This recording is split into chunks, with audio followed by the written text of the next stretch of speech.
Hey, welcome to Blue Jacket Apiary. It is a beautiful post-rainstorm Saturday morning in central Missouri. And before we get into things, let's take a step back. So a few weeks, maybe a month, maybe a little more, I don't know. But here this year, I posted a video about how I'm really sort of rethinking my beekeeping methods, what I do, how I approach things. Because I lost 4 or 5 last winter. Then, of course, I had a couple of hives go queenless, so I had to buy a couple of queens. I bought a couple of nukes this year, and I just felt like this isn't a sustainable way to keep bees. Keep buying nukes year after year after year and lying in somebody else's pocket. So it really forced me to rethink a few things and approach things in a different way. So that's what I've been doing. And if you'll notice, last week I didn't put out a video, but I was out here in my yard doing some things. And this week I am posting a video, but I've already been in the hives. And here's one thing that I'm thinking, and let me know what you think, whether you agree with me, you disagree with me. Doesn't matter to me how you feel about it, but I want to know. So one of the things that I think I'm going to try. So here's the thing. A good hive inspection can take anywhere from 5 to 10 minutes. If you're trying to find the queen, if you're looking at your bees to see how they're reacting, if you're looking for mites on them, if you are looking at brood patterns, all of those things just take time.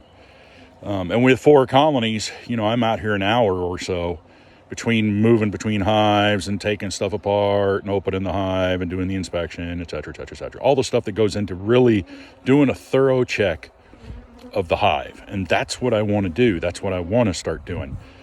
So this week is going to be like last week. You just get to look at me and listen to me talk about how things are going. But I think next week we're going to start doing, when I do my videos, I may do just one hive. Show you the inside of one hive and report out on all of them, because I want to be able to spend time in all of my hives, and I want to be able to know what they're looking like, and I want to be able to look at my queen and the brood pattern and all of these things. But I want to take you on and along the journey with me. But I feel like trying to get a video of every hive just forces me to rush, and if I rush, I miss stuff, and I don't want to miss stuff. So I think that's going to be my plan moving forward, is to just do a report on all 4, but then show you a video of one particular hive. I'll try to remember to do a different one every week so you kind of get a view of all of them at some point. But no, it's that's sort of the way I'm going to do things from now on, I think. So let's report about this week. So last Wednesday, today's Saturday, Wednesday, I put in 2 queens.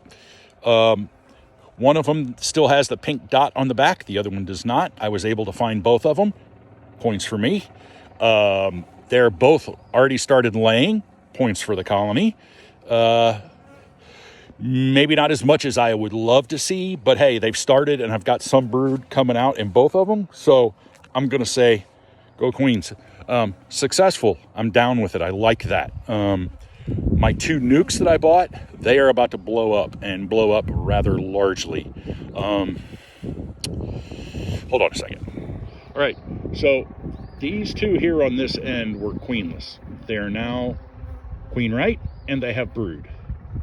This one was one of the nukes that I bought, the one in the middle, and it looks amazing. I've got about 3 or 4 frames of brood with incredible patterns. The one on the end here, man, that queen is a rock star. If she survives, if that colony survives the winter, that's going to be the one I graft out of next year, the one I try to split and make more colonies out of, because she is just laying up a storm.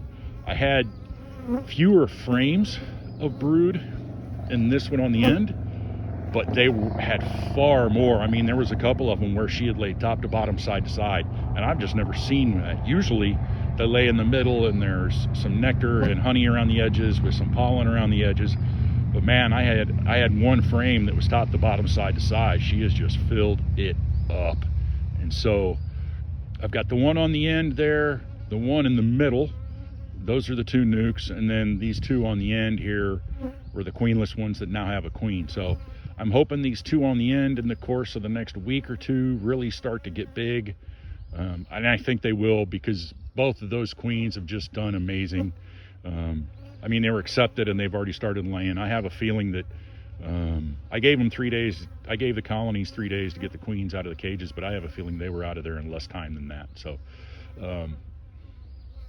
man, I am so happy right now. 4 colonies, 4 queen right colonies. I got an extra box there. I have to figure out what I'm going to do with it. Yeah, I don't want to do a late season split, but I want to leave it out here just in case. It's open, so you never know what's going to happen with that. Other than that, man, I am so ecstatic that I've got 4 colonies and all 4 are queen right now. Our flow is due to start here in the next week or 2, so I hope that gives time for these 2 on the end that I just put a queen in to catch up and really make some large colony size as far as numbers go, and really take part in the flow. You can see they're getting in the way there, but these 2 nukes, man, they're going to get really big really quick, and so I'm going to have to keep an eye on them. I got queen excluders in both of them to keep the queen in the bottom, but they all have frames up in the second box, plenty of room to put some nectar and honey away. Man, I am just so happy. So there's your hive report for the week. I'm a happy camper.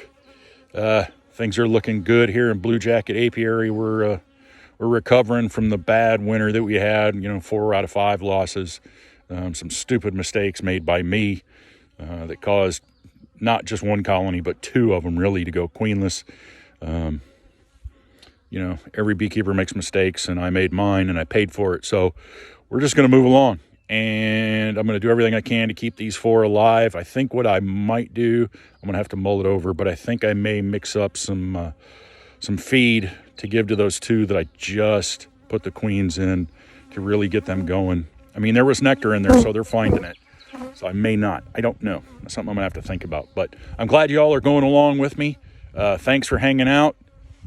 Be kind.